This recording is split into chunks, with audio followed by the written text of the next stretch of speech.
Assalamualaikum warahmatullahi wabarakatuh. Perkenalkan, saya Pani Indriani. Saya dari kelas C12 dengan NPM 10121868. Nah, di sini saya akan sedikit mereview tentang sebuah buku yang berjudul Manajemen Pemasaran Jasa yang ditulis oleh Fitria Halim, Ardariksa Huruf Kurniullah, Marisi Butar-Butar Effendi, Andriasan Sudarso, Bona Raja Purba, Darwin Lee Siska, Hengki Mangiring, Parulian Simarmata, lalu Adi Permana dan Pina Nopela. Nah, buku ini memiliki beberapa judul yang dibahas tentang manajemen pemasaran jasa. Tetapi di sini saya hanya akan mereview satu judul saja atau menjelaskan kembali satu judul, yaitu bab 9, kualitas jasa dan nilai pelanggan. Ada kualitas jasa. Nah, kualitas jasa yang tinggi dapat meningkatkan nilai pelanggan dengan menciptakan pengalaman yang memuaskan dan melebihi harapan pelanggan, sehingga menciptakan loyalitas pelanggan dalam jangka panjang. Perusahaan yang mampu memahami dan menyediakan kualitas jasa yang sesuai dengan kebutuhan pelanggan akan dapat meningkatkan nilai pelanggan mereka dan mempertahankan basis pelanggan yang kuat. Nah, menurut Kotler dan Keller menjelaskan bahwa kualitas jasa merupakan keseluruhan karakteristik yang terdapat dalam sebuah produk dan jasa yang bertujuan untuk memenuhi kebutuhan konsumen dan memberikan kepuasan kepada konsumen. Nah, sedangkan menurut Chin dan An menjelaskan bahwa kualitas jasa merupakan keunggulan, nilai kesesuaian atas kebutuhan, kesesuaian penggunaan dan pertemuan antara kebutuhan dengan harapan konsumen. Nah, di sini saya dapat menyimpulkan bahwa kualitas jasa merujuk pada tingkat keunggulan atau standar yang diberikan dalam penyediaan layanan kepada pelanggan. Ini mencakup sejumlah aspek seperti keandalan layanan, responsibilitas, bukti fisik, empati terhadap pelanggan, dan jaminan bahwa layanan tersebut memenuhi atau bahkan melebihi harapan yang diinginkan oleh konsumen. Dalam intinya, kualitas jasa adalah ukuran seberapa baik layanan tersebut dapat memenuhi kebutuhan, harapan, dan kepuasan pelanggan. Adapun fungsi-fungsinya, kenapa perusahaan ini harus mempunyai kualitas jasa, salah satunya adalah untuk kemampuan bersaing. Nah, kualitas jasa berguna sebagai keunggulan kompetitif dari perusahaan agar mampu bersaing dengan perusahaan lainnya. Lalu ada peningkatan daya beli. Dengan pelayanan yang baik, diharapkan konsumen akan melakukan pembelian untuk produk yang sama maupun jenis produk lainnya.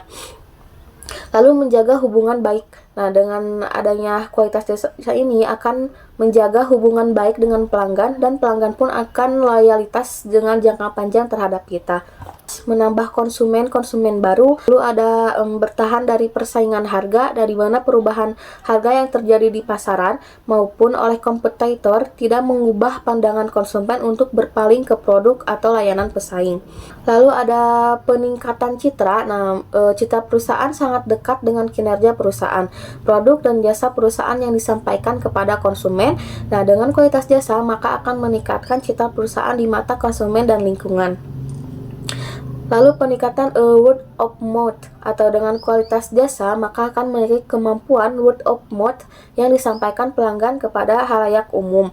Lalu ada menciptakan keuntungan, sudah jelas. Nah, kualitas jasa akan mampu memberikan keuntungan bagi perusahaan. Tetapi jika perusahaan gagal terhadap kualitas jasanya, maka akan terjadi beberapa hal ini. Salah satunya citra negatif. Nah, jadi kualitas jasa yang buruk dapat berakibat buruknya citra perusahaan. Nah, konsumen akan dengan mudah menyampaikan keluhan dan pengalaman yang buruk tentang perusahaan kepada orang lain.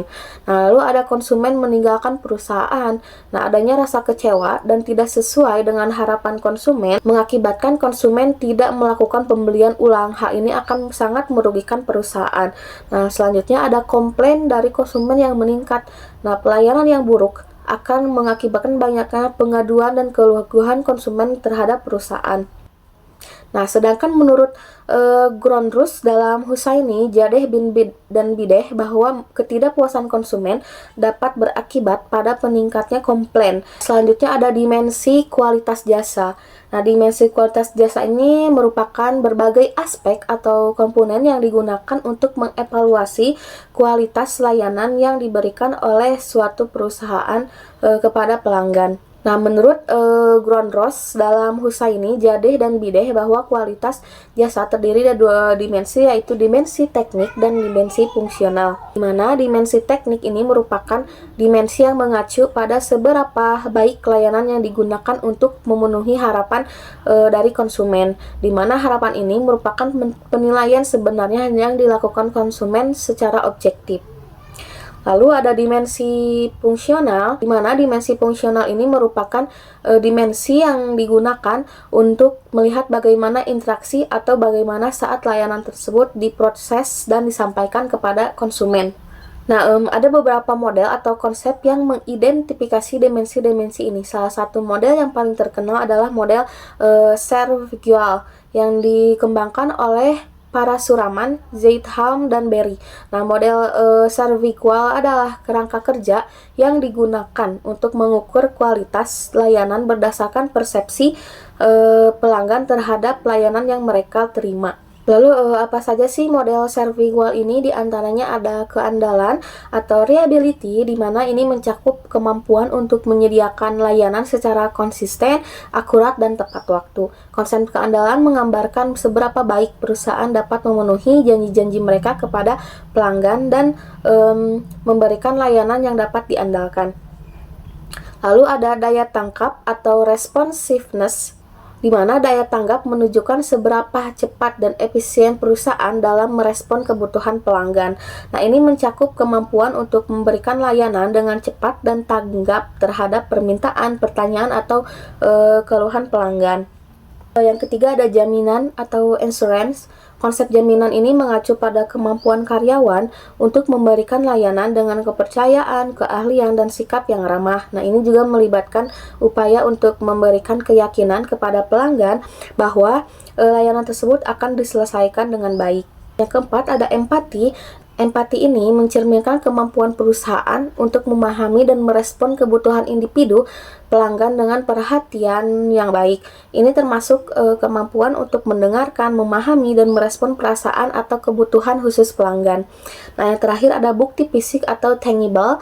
Nah, dimensi ini menyorot aspek fisik layanan seperti fasilitas, peralatan, penampilan karyawan, dan komunikasi visual. Nah, bukti fisik memainkan peran penting dalam menciptakan kesan awal dan pengalaman pelanggan terhadap pelayanan yang diberikan. Nah, konsep-konsep ini membantu perusahaan memahami bagaimana pelanggan mengevaluasi kualitas layanan yang mereka terima. Dengan memahami dan mengukur setiap dimensi ini, perusahaan dapat mengidentifikasi area di mana mereka dapat meningkatkan layanan mereka untuk memenuhi atau bahkan melebihi harapan pelanggan.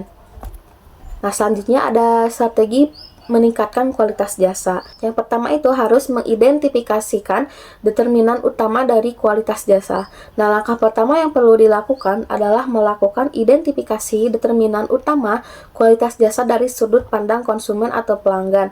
Nah, hal ini dapat dilakukan dengan mengadakan riset konsumen dan dilakukan secara terus-menerus karena yang namanya pasar atau permintaan konsumen itu berbeda-beda dan terus berkembang.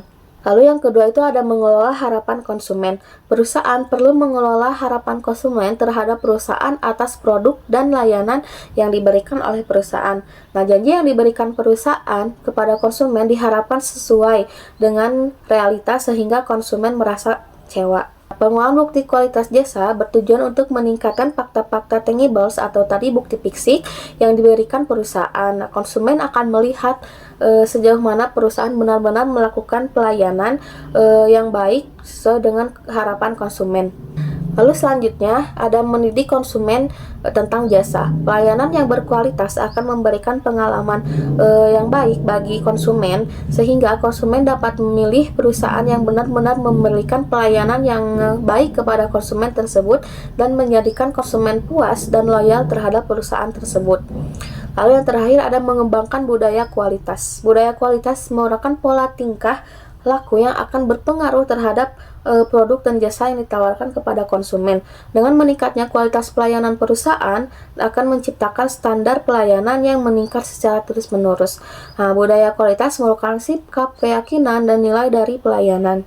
Nah, setelah membahas kualitas jasa, selanjutnya saya akan membahas tentang nilai pelanggan. Nah, menurut Restuadi, Parida, dan Budiatmo menjelaskan nilai pelanggan sebagai persepsi konsumen terhadap perusahaan dibandingkan dengan apa yang diharapkan oleh konsumen. Nah, nilai pelanggan diartikan sebagai persepsi konsumen terhadap nilai atas kualitas yang ditawarkan lebih tinggi dibandingkan dengan pesaing.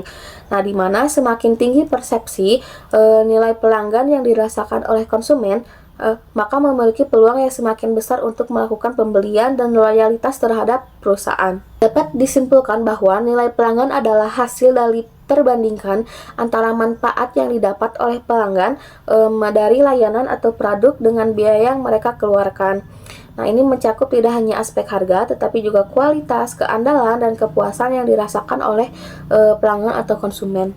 Lalu selanjutnya ada dimensi nilai pelanggan. Nah, untuk mengukur nilai pelanggan yang diterima oleh konsumen digunakan dengan model PERPAL atau Perceived Value Scale, di mana nilai pelanggan merupakan selisih antara evaluasi pelanggan terhadap semua manfaat, biaya, serta alternatif yang dipikirkan oleh konsumen. Nah, lalu ada Dirgantara melakukan pengukuran nilai pelanggan dengan nilai emosional, nilai sosial, nilai kualitas, dan biaya.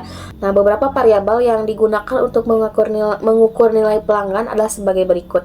Ada emotional value, ini mengacu pada kemampuan produk untuk menciptakan perasaan positif pada konsumen, seperti kepuasan atau kesenangan. Nah, semakin tinggi nilai emosionalnya, semakin puas konsumen. Selanjutnya ada social value, terkait dengan kemampuan produk dan dalam meningkatkan identitas sosial konsumen atau membuat mereka bangga menggunakan produk tersebut, sehingga konsumen pun dapat merekomendasikan terhadap kenalannya atau halayak umum.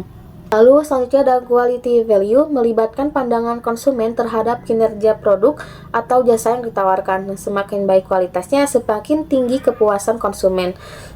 Yang terakhir ada value of money, merupakan hasil dari produk dalam mengurangi biaya secara jangka pendek dan panjang.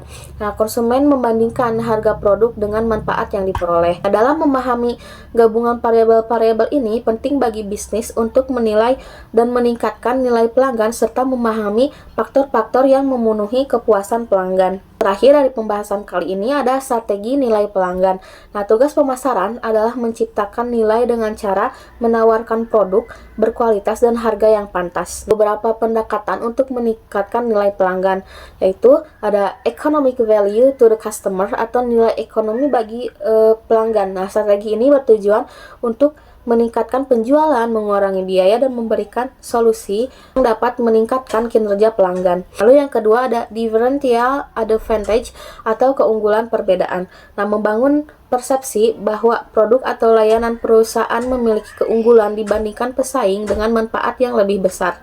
Yang terakhir ada brand development atau pengembangan produk. Nah, proses ini menciptakan atribut, keuntungan, dan karakteristik yang berhubungan erat dengan merek perusahaan.